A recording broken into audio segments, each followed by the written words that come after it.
Hello dear student, once again आपका स्वागत है आपके only online platform of NS vision point. और मैं हूं आपके साथ आपकी केमिस्ट्री मेंटर कीर्ति मैम। तो चलिए आज के इस इम्पॉर्टेंट सेशन को स्टार्ट करते हैं।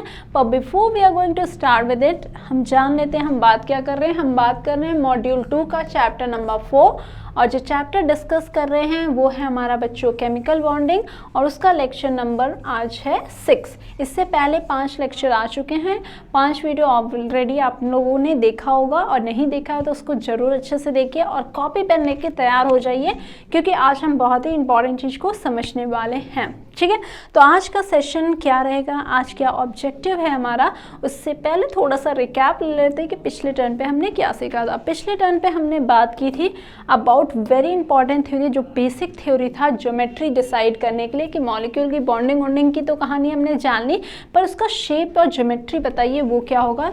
तो उसके बारे में सबसे पहले हमने जो देखा था वो था वैलेंस शेल इलेक्ट्रॉन पेयर, जो था वेस्पर थ्योरी, उस पे हमने देखा था। ठीक है, valence shell electron pair repulsion theory था। इसके बेसिस पे हमने ये देखा कि वैलेंस शेल में आपके पास 2 तरह के इलेक्ट्रॉन पाए जा सकते हैं, यानी वैलेंस शेल का मतलब क्या है, बाहरी शेल होगा, और इसमें जो 2 तरह के इलेक्ट्रॉन वो होंगे जो क्या होंगे, बॉन्डिंग में पार्टिसिपेट करेंगे, जिसको आपने बॉन्ड पेयर कहा, और कुछ ऐसे होंगे जो पार्टिसिपेट नहीं करते हैं बॉन्डिंग में, उसको हमने क्या कहा, लोन पे होगा। तो इसकी वजह से आपके पास डिफरेंट ज्योमेट्री हो जाएगी। ठीक है, 6 इलेक्ट्रॉन सिस्टम था, ये भी आपको यहाँ पे ध्यान देना है। तो अगर 2 होगा तो लीनियर शेप होगा, 3 होगा तो क्या होगा, 4 के होगा तो क्या होगा। तो इन सब चीज़ों को हमने पिछले टर्न पे उसमें डिस्कस किया था। ठीक है, तो आज हम क्या खास करने वाले हैं, आज हम एक स्टेप आगे बढ़ने वाले हैं और हम बात करेंगे मॉडर्न थ्योरीज के बारे में ऑफ द केमिकल बॉन्डिंग। ठीक है, वैलेंस शेल इलेक्ट्रॉन बॉन्डिंग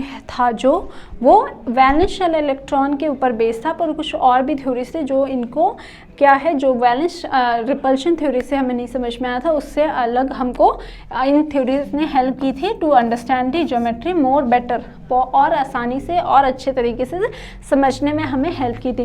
साथ ही साथ हाइब्रिडाइजेशन का कॉन्सेप्ट भी इम्पॉर्टेंट रोल प्ले करेगा जब आप मॉडर्न जो आपका थ्योरी है केमिकल बॉन्डिंग का, उसको आप समझोगे। ठीक है, तो चलिए स्टार्ट करते हैं बिना समय गंवाए।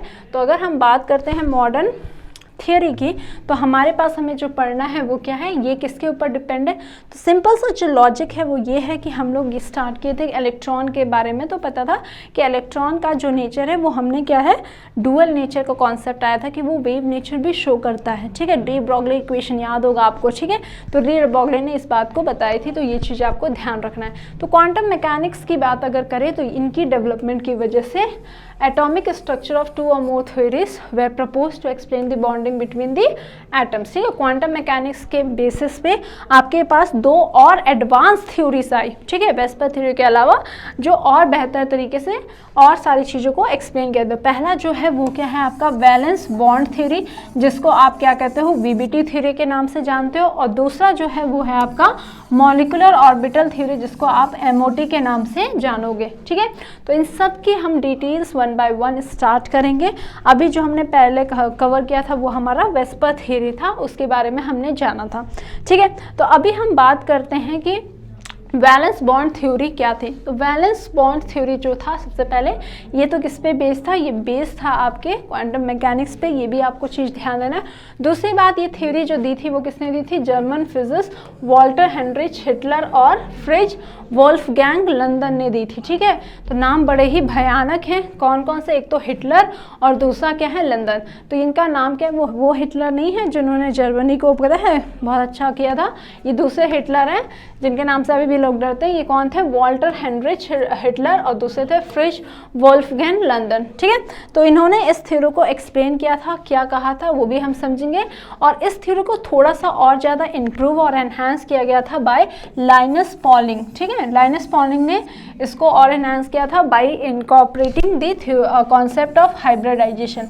हाइब्रिडाइजेशन को लाके इन्होंने इस थ्योरी को और भी 4 चांद लगा दिया, और जो इसका एक्सप्लेनेशन है और भी सॉलिड हो गया। ठीक है, तो क्या कहानी थी वैलेंस बॉन्ड थ्योरी की। तो वैलेंस बॉन्ड थ्योरी में ये माना गया, ठीक है, कि आपके पास ये आपको दिख रहा होगा, ये पोटेंशियल डायग्राम आपको दिख रहा होगा, जिधर हमने यहाँ पे क्या है पोटेंशियल एनर्जी और यहाँ पे क्या इंटर न्यूक्लियर डिस्टेंस।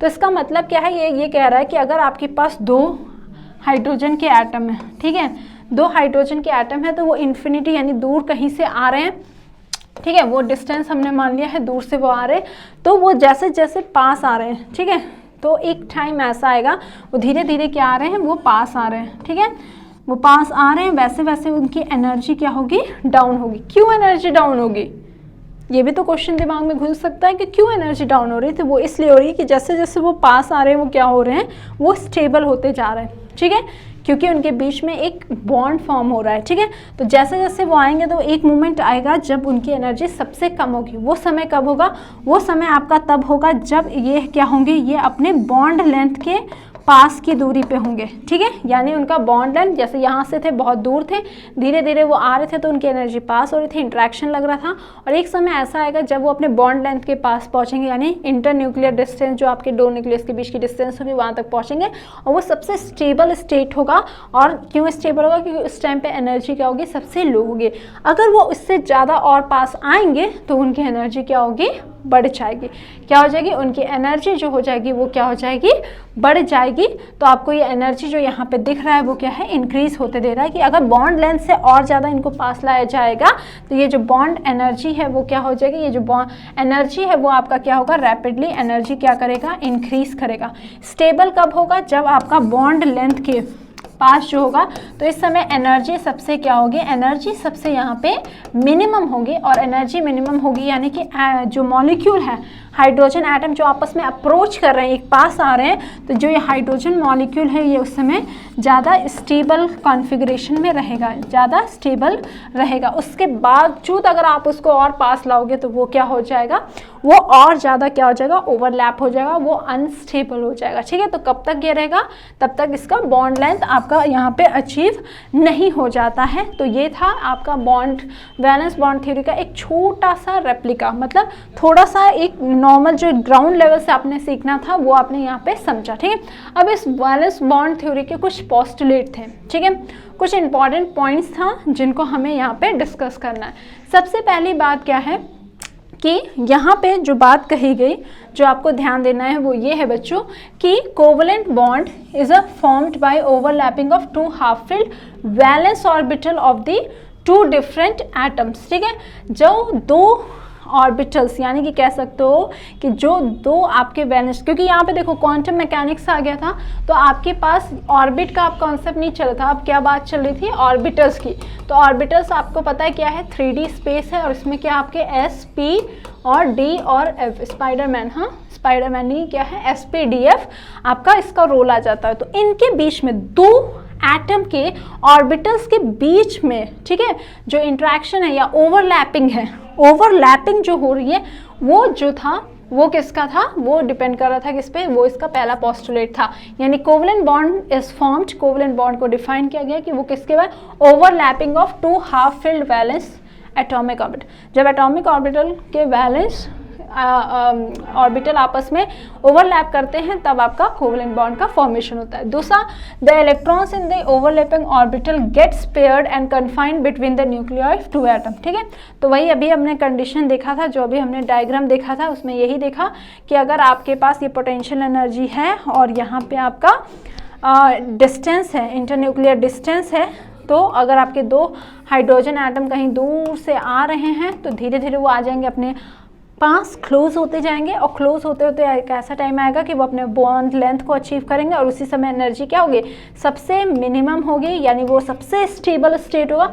और उसके बाद अगर और पास लाने की क्लोज का होगी तो सत्यानाश हो जाएगा और क्या हो जाएगा, एनर्जी बढ़ जाएगी, वरना वो क्या हो जाएगा, वो डिस्टेबलाइज हो जाएगा, ठीक है। तो ये कहानी आपको यहाँ पे समझ में आ गई, सेकेंड पॉइंट। नेक्स्ट अगर थर्ड पॉइंट की बात करें तो क्या है, the electron density between 2 bonded atoms increases due to overlapping. सही बात कह रहे हो, ओवरलैपिंग जब होगी, पहले तो एक थे, एक से भले अब क्या हो गए 2, इलेक्ट्रॉन जो डेंसिटी है वो भी क्या होगी, इंक्रीज होगी। This confirms stability of the molecule, इसका मतलब मॉलिक्यूल आपका खुश है और स्टेबल है। सिमिलरली अभी ये बच्चा एक इलेक्ट्रॉन था, इसके पास एक था, दोनों पास आ गए, अब ये है यहाँ पे क्या है, दोनों में बॉन्डिंग हो गई तो यहाँ पे 2 इलेक्ट्रॉन आ गए, इलेक्ट्रॉन डेंसिटी बढ़ गई और ये खुश हो गए, स्टेबल हो गए। Greater the extent of overlapping stronger is the bond, जितना ज़्यादा अच्छा ओवरलैपिंग होगा, ठीक है, बहुत ही अच्छे से समझिएगा, जितना अच्छा ओवरलैपिंग होगा उतना ही अच्छा और स्ट्रॉन्ग क्या होगी, बॉन्ड होगी, गहरी दोस्ती होगी उनका बॉन्ड भी क्या होगा, स्ट्रॉन्ग होगा। ठीक है, दूसरी बात हमने ये भी बात की थी कि जो कोवलेंट बॉन्ड होते हैं वो डायरेक्शनल होते हैं। ठीक है,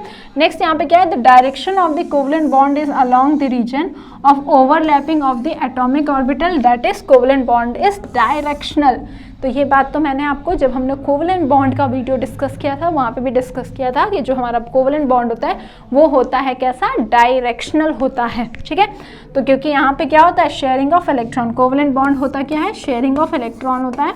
तो इलेक्ट्रॉन शेयरिंग होगी तो वो क्या होनी चाहिए, डायरेक्शन। अगर डायरेक्शन चेंज होगा तो आपका कॉन्फ़िगरेशन भी यहाँ पे डिफरेंट होगा, इस बात को आपको यहाँ पे ध्यान देना है। ठीक है, तो डायरेक्शनल नेचर का होता है, तो ओवरलैपिंग अगर सेम डायरेक्शन में होते हैं तो वो अलग टाइप का बॉन्ड फॉर्म करता है, अगर दूसरे टाइप से होगा तो दूसरा, तो वो भी हम डिस्कस करेंगे आज की वीडियो में। ठीक है, तो चलिए बात करते हैं, यही आ गया आपका वो बॉन्ड कि डायरेक्शन के ऊपर डिपेंड करेगा आपका क्या है, दो तरह के बॉन्ड होते हैं। पहला जो होता है उसको हम कहते हैं sigma bond. Yes, very important चीज़ है कि सिग्मा बॉन्ड होता क्या है। ठीक है, तो इस तरह का बॉन्ड का है जब शेयरिंग ऑफ इलेक्ट्रॉन होता है। ठीक है, ये सारी चीज़ें जो रिलेटेड हैं ये आपके रिलेटेड है कोवलेंट बॉन्ड से। ठीक है, तो मोर ओवर जो आपका फोकस है वो क्या है, कोवलेंट बॉन्ड से। तो ये क्या है, सिग्मा बॉन्ड क्या है, the covalent bond form due to overlapping of atomic orbital. ठीक है, वैलेंस जो valence shell electron repulsion theory थी उसमें क्या है, रिपल्शन के बेसिस पे लोन पेयर में सबसे ज़्यादा रिपल्शन, फिर लोन पेयर बॉन्ड पेयर में सबसे कम, फिर बॉन्ड पेयर लोन पेयर में, उसके हिसाब से ज्योमेट्री डिसाइड की गई थी। पर यहाँ पे क्या कॉन्सेप्ट आ रहा है, यहाँ पे ओवरलैपिंग ऑफ किसकी बात कर रहे हैं, ऑर्बिटल्स की। राइट, तो उसके orbital overlapping of atomic orbital से क्या होगा, the internucleus axis is called sigma bond. ठीक है, ओवरलैपिंग जो होना चाहिए ऑर्बिटल का वो किसके अलोंग होना चाहिए, एक्सिस के अलोंग। ठीक है, एक्सिस का मतलब होता है प्लेन के एक्सिस में, एक्सिस के अलोंग अगर ओवरलैपिंग होगी तो उसे हम क्या कहेंगे, सिग्मा बॉन्ड के नाम से जानेंगे। दूसरा point, it is strong bond. अगर कोवलेंट बॉन्ड में कहें तो ये जो है ये आपका क्या है, इस तरह की ओवरलैपिंग जो एक्सिस के अलोंग होती है वो क्या होती है, स्ट्रॉन्ग होती है एंड सिलेंड्रिकल सिमेट्रिकल। ठीक है, सिलेंड्रिकली सिमेट्रिकल होती है।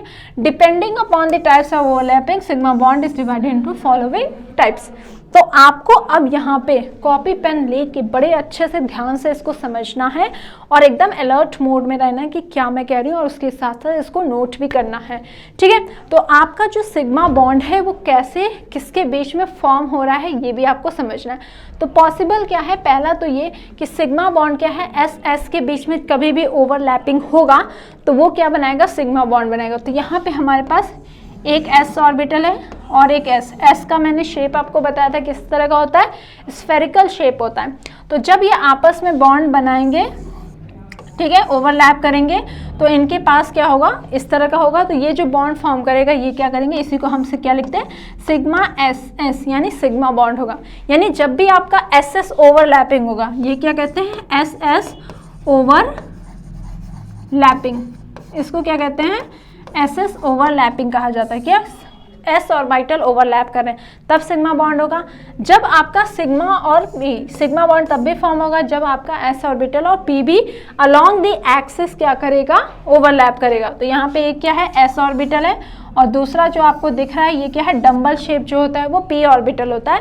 तो यहाँ पे आपको दिख रहा है कि जब सिग्मा और फॉन्ट तब भी फॉर्म होता है जब पी और क्या होगा, एस ऑर्बिटल आपस में एक्सिस के अलोंग ओवरलैप करे।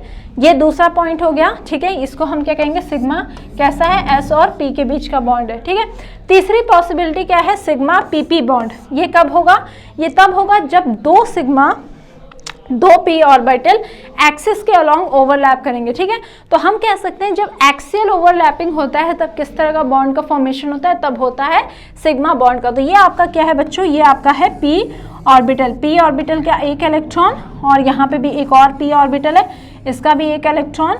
जब ये आपस में ऐड होते हैं, ठीक है, सेम एक्सिस के अलोंग, तो यहाँ पे क्या बनता है, यहाँ पे जो आपका ओवरलैपिंग होता है, ठीक है, यहाँ पे जो ओवरलैपिंग हो रही है वो किसकी हो गई, सिग्मा पीपी बॉन्ड की हो गई। ठीक है, तो इसको याद रखना है कि सिग्मा पीपी का मतलब क्या होगा, एक्सियल ओवरलैपिंग। ठीक है, एक्सिस के अकॉर्डिंग, एक्सिस के अकॉर्डिंग यानी एक्सिस के अलोंग जब ओवरलैप होता है तो उसको क्या कहते हैं, सिग्मा बॉन्ड करते हैं। तो ये क्या हो गया, एक्सियल ओवरलैपिंग। ठीक है, क्या हो गया, एक्सिस के अलॉन्ग ओवरलैपिंग हो रहा है तो इसको क्या कहते हैं, एक्सियल ओवरलैपिंग, या फिर हम कह सकते हैं इसको हेड ऑन ओवरलैपिंग के भी नाम से जानते हैं। क्या जानते हैं इसको, दूसरा पॉइंट ये हेड ऑन। ठीक है, हेड ऑन यहाँ पे कोलिशन हो रहा है या क्या है, साथ ही साथ एकदम सीधा सर से सर भिड़ रहा है, तो हेड ऑन ओवरलैपिंग के नाम से भी जानते हैं। तो इसमें आपका क्या होगा, सिग्मा। ठीक है, नेक्स्ट अगर हम बात करें, जो अभी हमने सिग्मा बॉन्ड समझा, इसके कुछ एग्जांपल्स हम समझते हैं जिससे आपको चीज़ें और भी क्लियर हो जाए। तो ये जो पहला एग्जांपल है ये हाइड्रोजन एटम का है। तो ये आपका हाइड्रोजन एटम है 1s और इसमें भी क्या है 1s, एक इलेक्ट्रॉन है। ये आपस में क्या करेंगे, इनके ऑर्बिटल्स जो है आपस में ओवरलैप करेंगे और क्या बन जाएगा, H2 मॉलिक्यूल। तो ये जो बॉन्ड बन रहा है ये किस तरह से बन रहा है, तो यहाँ पे भी क्या है, ये क्या है, सिग्मा, ये SS का क्या है, यहाँ पे बॉन्ड बना है। ठीक है, क्योंकि ये बॉन्ड जो हो रहा है एक्सिस के अलॉन्ग बन रहा है और S ऑर्बिटल के बीच में बन रहा है, तो सिग्मा कहेंगे। ठीक है, नेक्स्ट जो एग्जाम्पल हमने लिया है वो फ्लोरीन के केस में लिया है। तो 2p यानी कि p ऑर्बिटल का आपने लिया है फ्लोरीन। तो फ्लोरीन के बीच में जब इंटरेक्शन होता है तो यहाँ पे p ऑर्बिटल जब अपने एक्सिस के अलॉन्ग या हेड ऑन कोलिशन या हेड ऑन ओवरलैपिंग करते हैं तब आपके पास जो बनता है वो क्या है, F2 मॉलिक्यूल का फॉर्मेशन होता है और ये क्या है, सिग्मा p बॉन्ड। ठीक है, ये क्या हो गया, सिग्मा pp बॉन्ड हो गया। नेक्स्ट और लास्ट समझते हैं, जहाँ पे sp का ओवरलैप होता है तो ये क्या बनाता है, इसका एग्जांपल क्या है, HCl। इसमें क्या हो गया, सिग्मा sp। तो ये क्या हो गया, सिग्मा sp, यानी कि ये तीनों चीज़ आपको अपने दिमाग में याद रखनी है कि कैसे आपका सिग्मा बॉन्ड का फॉर्मेशन होता है। ठीक है, अब हम नेक्स्ट जो बात करेंगे, आई होप बच्चे आप इसको समझ भी रहोगे, साथ ही साथ नोट्स भी कर रहे होगे। अब हम नेक्स्ट तरह की बात बॉन्ड की बात करते हैं जिसको हम क्या कहते हैं, जिसको हम कहते हैं पाई बॉन्ड। ठीक है, दोनों चीज़ का मतलब समझना बहुत ही इंपॉर्टेंट और ज़रूरी है, उतनी ही अच्छी आपकी अंडरस्टैंडिंग होगी और उसी तेज़ी से आप अपनी कॉपी में लिखते भी रहिएगा, तो लिखोगे तो और अच्छे से प्रैक्टिस हो जाएगी। ठीक है, तो पाई बॉन्ड क्या होगा, तो ये एक तरह का कोवलेंट बॉन्ड है जहाँ पे ऑर्बिटल्स की जो ओवरलैपिंग होती है वो किस तरह से होती है, सिग्मा में एक्सियल, इसमें क्या होगा, formed by the side wise overlapping. ठीक है, क्या होगा बच्चे, साइड वाइज ओवरलैपिंग, यानी कि साइड से क्या होगा, ओवरलैपिंग होगा। तो इसमें क्या होगा, पाई बॉन्ड का फॉर्मेशन होगा। In this bond the electron density is present above and below the internuclear axis. वहाँ पे जो आपका इलेक्ट्रॉन डेंसिटी था वो एक्सिस के अलॉन्ग प्रेजेंट था। ठीक है, सिग्मा में अगर यहाँ से S आ रहा है, यहाँ से P आ रहा है, तो ये जो ओवरलैप कर रहे हैं तो एक्सिस के अलॉन्ग ही आपकी इलेक्ट्रॉन डेंसिटी होगी, पर यहाँ पे क्या है, अबव और बिलो होगी। ठीक है, it is relatively weaker since the electrons are not strongly attracted by the nuclei of the bonding atom. ठीक है, तो इनकी दोस्ती ज़्यादा अच्छी नहीं होती है। क्यों नहीं होती, क्योंकि ये क्या, साइड बाय साइड ओवरलैप करने की कोशिश करते हैं, और क्योंकि P का जो शेप है S के साथ तो होगा नहीं, क्योंकि S का जो शेप है वो क्या, सिमेट्रिकल है। पर अगर आप P का देखते हो तो डम्बल शेप होता है। तो ये देखो, P अगर ऐसा है और प्लस आपके पास ऐसा है, अगर इनका ओवरलैप हो रहा है तो पॉसिबिलिटी जो आपको दिखती है वो क्या है, इस तरीके से दिखेगी। ठीक है, इस तरह से आपको दिखेगी। तो आप क्या देख रहे हो बच्चे, आप ये देख रहे हो कि यहाँ पे ओवरलैप का जो रीजन है वो क्या है, यहाँ पे एक थोड़ा सा दिख रहा है और यहाँ पे आपको दिख रहा है। तो ये एक्सिस के क्या है, अबव और बिलो जो ओवरलैपिंग हो रही है वो कुछ ऐसे दिखेगी, यानी ऊपर थोड़ा सा और नीचे, यानी एक्सिस के ऊपर नीचे दिख रही है, ना कि आपको अलोंग द एक्सिस दिख रही है। तो ये कैसे होते हैं, ये होते हैं वीक। ये जो पाई बॉन्ड होते हैं ये होते हैं भैया वीक, किसके कंपैरिजन में, ठीक है, सिग्मा के कंपैरिजन में ये होते हैं वीक। तो कौन है वीक और कौन है स्ट्रॉन्ग, तो सिग्मा और वीक पाई बॉन्ड, सिग्मा जो होते हैं वो क्या होते हैं, आपकी स्ट्रॉन्ग पाई बॉन्ड होते हैं। स्ट्रॉन्ग पाई बॉन्ड नहीं कह रहे हैं, क्या होगा, चलो ठीक है, इसको सही कर लेते हैं। सिग्मा जो बॉन्ड है वो स्ट्रॉन्ग होंगे विथ रेस्पेक्ट टू आपके पाई बॉन्ड। ठीक है, तो ज़्यादा ही सिग्मा पाई हो रहा था इसलिए थोड़ा सा वो हो गया। ठीक है, नेवर माइंड, आपको जो समझना है वो ये कि पाई बॉन्ड होते हैं वीक और सिग्मा होते हैं स्ट्रॉन्ग, क्योंकि उनका इंट्रैक्शन जो है, उनकी ओवरलैपिंग होती है वो होती है मजबूत। ठीक है, और आप देख सकते हो कि उनका जो इलेक्ट्रॉन डेंसिटी है वो एक्सिस पे लाई करेगा और इसमें एक्सिस पे नहीं होता, इसी वजह से वीक होता है और इसको आसानी से आप तोड़ सकते हो। ठीक है, तो यहाँ पे आपके पास एक एग्जाम्पल है, जो इस मॉलिक्यूल का नाम क्या है आपको पता होना चाहिए। आपने थोड़ी सी अगर ऑर्गेनिक पढ़ी होगी तो समझ में आएगा कि 2 कार्बन है तो इसका नाम क्या हो जाएगा, इथाइन, ठीक है, इथाइन क्योंकि ट्रिपल बॉन्ड है, ठीक है। स्ट्रक्चर कैसा है, लीनियर दिख रहा है, पर हमें मतलब क्या है, यहाँ पे आप देखिए कार्बन एटम, तो ये आपका कार्बन एटम है, ये भी आपका कार्बन एटम है, ठीक है। ये दोनों जो कार्बन एटम हैं इनके बीच में जो पहला बॉन्ड बनेगा, ठीक है, अगर हम बात करें इसे, अगर आप बात करते हो ट्रिपल बॉन्ड जब फॉर्म होता है कार्बन कार्बन के बीच में, तो जो पहला बॉन्ड बनेगा, दोस्ती जो होगी पहली वो होगी स्ट्रॉन्ग, यानी पहला बॉन्ड जो बनता है वो आपका एक्सियल ओवरलैप होता है, एक्सिस के अलोंग ओवरलैप होता है, तो पहला बॉन्ड जो बनता है वो क्या बनता है, सिग्मा बनता है। फिर जो दूसरे बॉन्ड हैं वो क्या बनेगा, पाई, और दूसरा पाई।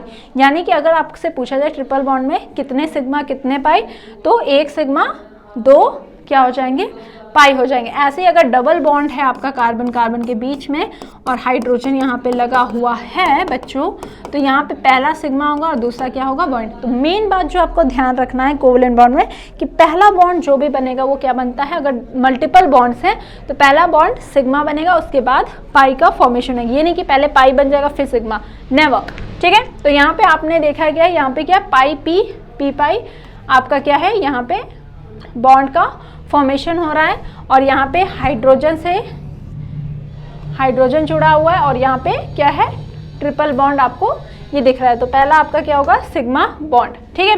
अब हमें जो वैलेंस बॉन्ड थ्योरी से हमने ये सब तो समझ लिया, अब नेक्स्ट चीज जो हमें समझना है, हाइब्रिडाइजेशन क्या होता है। तो हाइब्रिडाइजेशन की नीड क्यों है, क्यों ज़रूरत है हमें, हाँ, तो इसको समझने के लिए आपको ये समझना जरूरी है कि हाइब्रिडाइजेशन होता क्या है। तो हाइब्रिडाइजेशन की अगर हम बात कर रहे हैं तो ये होता क्या है, हाइब्रिडाइजेशन का मतलब होता है mixing of orbital of same energy, ठीक है। जैसे दूध वाला अगर उसको दूध बनाना है, सपोज करो कि आज उसकी गाय ने दूध नहीं कम दिया, मतलब कम दिया समझ लो, और उसको डिलीवर करना था कि मुझे 4 लीटर तो देना है, पर आज मेरी गाय ने 3 लीटर दिया, तो उसके पास ऑप्शन क्या है, वो क्या करेगा, जुगाड़ वाला दिमाग लगाएगा, क्या करेगा, वो चुपचाप से करेगा, क्या चोरी से ही काम करेगा, और अक्सर अधिकतर दूध वाले करते ही हैं, ठीक है। तो 3 लीटर उसके पास क्या था, दूध, और उसको डिलीवर करना है 4 लीटर। अब ये भी नहीं कर सकता कि उस मोहल्ले में गया, एक को दूध दिया दूसरे को नहीं दिया, बुरा मान जाएंगे। तो दिमाग वो क्या लगाता है कि 3 लीटर तो मेरे पास है ही, अब गाय तो दूध ज़्यादा दी नहीं है, क्या करेगा वो, 1 लीटर क्या कर देगा, इसमें पानी मिला देगा, 1 लीटर उसने क्या मिला दिया, पानी। अब ये हो गया क्या, 4 लीटर मिक्सचर हो गया। क्या आप क्या इसको वो आइडेंटिफाई कर सकते हो किसने 1 लीटर पानी मिलाया, ठीक है, पता चल जाता है, थोड़ा सा पतला है या मोटा है उससे थोड़ा पता चल जाएगा। पर इसने क्या किया, क्या करते हैं, एक ऐसा सेट बना दिया जिसमें अब जो इसके 4 लीटर के दूध है सबको उसी के अलॉन्ग प्रोपोर्शन में सबको बराबर मिला है। ऐसा नहीं हुआ कि 3 लीटर में किसी को प्योर मिल गया है पूरा अच्छा वाला दूध और एक को बस पानी मिला, ऐसा नहीं है। तो ये जब मिक्स हो गया तो ये जो 4 लीटर है तो इसने 4 लोगों को दिया, तो सबको क्या दिया, बराबर। तो ये मैं आपको क्या समझाना चाहती हूँ, मैं ये समझाना चाहती हूँ बच्चे कि जब इंटरमिक्सिंग ऑफ 2 और मोर प्योर एटॉमिक ऑर्बिटल का होता है तो उसकी कंडीशन क्या होनी चाहिए कि सेम एनर्जी, ठीक है, सेम एनर्जी आपको वो देगा, same energy to give same number of identical and degenerate new type of orbital known as hybridisation. Very important, बहुत ही ज्यादा इंपॉर्टेंट कॉन्सेप्ट है जो आपको यहाँ पे समझना है। क्या होगा, इंटरमिक्सिंग ऑफ ऑर्बिटल होगा to give out the same energy, और उस सेम एनर्जी जो नया फॉर्म ऑफ आपका ऑर्बिटल है उसको हम क्या कहते हैं, डीजनरेट ऑर्बिटल्स के नाम से जानते हैं, या फिर हम उसको कहते हैं कि ये हमारा जो प्रोसेस है इसको क्या है, हाइब्रिडाइजेशन कहते हैं, ठीक है। Now the new orbitals found is also known as hybrid orbitals, उसको दूसरा नाम क्या जानते हैं, हाइब्रिड ऑर्बिटल्स के नाम से भी जानोगे। तो क्या होगा, इंटरमिक्सिंग होगी ऑर्बिटल्स का जिनकी एनर्जी क्या होनी चाहिए, सेम होनी चाहिए, तब हम उनको मिक्स करेंगे तो क्या होगा, atomic orbital of atom with almost same energy to give same number of identical degenerate set आपको मिलेगा, ठीक है।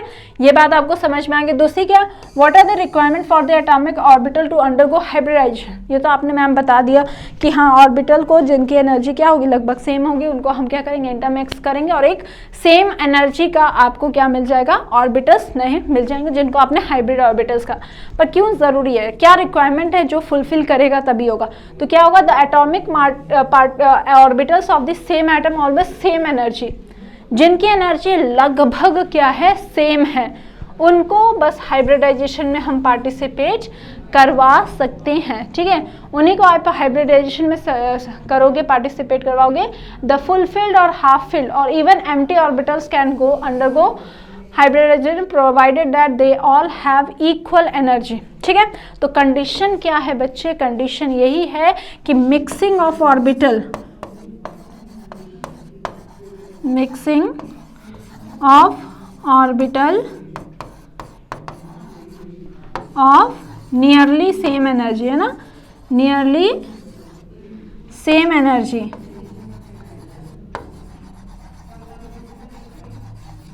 ठीक है, नियरली सेम एनर्जी का जब इंटरमिक्सिंग होता है बच्चे, उसी को हम क्या कहते हैं, उसी को हम जानते हैं हाइब्रिडाइजेशन के नाम से। तो हम हाइब्रिडाइजेशन के बारे में और भी अच्छे और इम्पॉर्टेंट पॉइंट्स अभी समझेंगे, ठीक है। तो अब क्या है वाटर हाइब्रिड ऑर्बिटल्स, इसको समझते हैं। तो इतनी कॉन्सेप्ट आई होप आपको समझ में आ गया होगा कि क्यों हमें ज़रूरत पड़ी हाइब्रिड ऑर्बिटल्स की, ठीक है। तो आपको मैंने पहले ही बताया था कि वैलेंस बॉन्ड थ्योरी जो है उसको हिटलर और नर्नर ने दिया था, साथ ही साथ उस पर एक्स्ट्रा काम किसने किया था, लाइनस पॉलिंग ने, बाय द इंट्रोडक्शन ऑफ किसका चीज़, क्या बताया था उन्हें, हाइब्रिडाइजेशन का कॉन्सेप्ट इसमें लाके इस थ्योरी को और भी ज़्यादा क्या कर दिया, ब्यूटिफाई कर दिया। तो हमने समझ लिया, अब हमें क्या समझना है, what are hybrid orbitals and what are their characteristic, क्या कैरेक्टरिस्टिक उनका हो जाएगा, क्या उनकी कैरेक्टरिस्टिक हो जाएगी हाइब्रिडाइज ऑर्बिटल की। तो देखो क्या है, जब दो नए orbitals that are form due to intermixing of atomic orbital are also known as hybrid orbital, ये तो अभी भी हमने बात की और अभी भी हमने इसको समझा, which have mixed characteristic of the orbital, ठीक है, दोनों मिक्स हो गए, पर जो भी नया ऑर्बिटल बनेगा उस सब की एनर्जी क्या होगी, सेम होगी, इस बात को भी ध्यान। The shape of the hybrid orbital are identical, दूसरा usually they have one big lobe associated with small lobes of the other orbital side, ठीक है। तो ये आपका क्या है, जब आप मिक्स करोगे तो आपकी जो ऑर्बिटल का जो शेप होगा वो भी नियरली क्या होगा, आपका सेम होगा, बिग लोब और छोटे लोब से उसको रिप्रेजेंट करते हैं 3D में।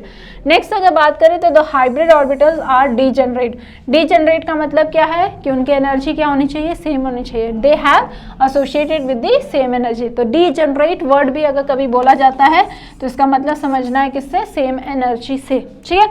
नेक्स्ट क्या, the process of hybridisation correspond to a mathematical mixing of the valence shell atomic orbitals, ठीक है। तो यहाँ पे क्या है, अगर आप देख रहे हो तो ये जो है यहाँ पे आपका क्या है S और P, तो ये क्या है सेकेंड शेल जो है उसी का ही क्या है आपके इलेक्ट्रॉन्स है, ठीक है। सेकेंड शेल में ही आपका 2s और ये 2p जिनकी एनर्जी क्या होनी चाहिए, नियरली सेम, इस कंडीशन को आपको सेटिस्फाई करना है, ठीक है।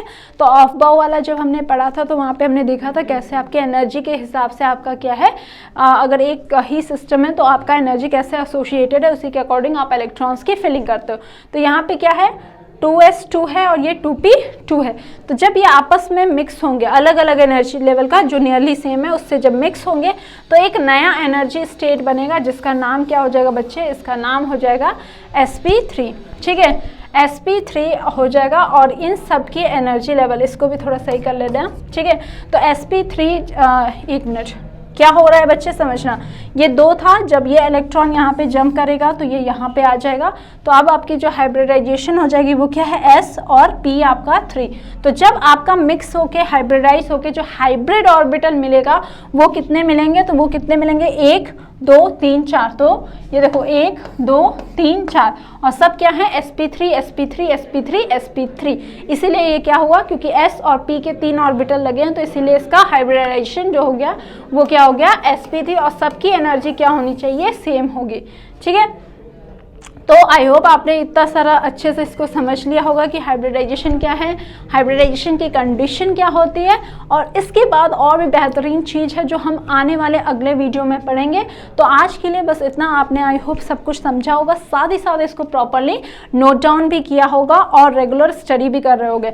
तो अगर आपके पास कोई डाउट है तो आप हमें इस नंबर पर कॉन्टैक्ट कर सकते हैं। साथ ही साथ अगर आपको कुछ क्वेरीज है या फिर आपको कुछ इन्फॉर्मेशन कलेक्ट करना है रिगार्डिंग NIS विजन पॉइंट, तो वो भी आप इस वेबसाइट पे जाके और NIS से रिलेटेड हर इंफॉर्मेशन को गैदर कर सकते हैं। तो bye bye, take care and stay well.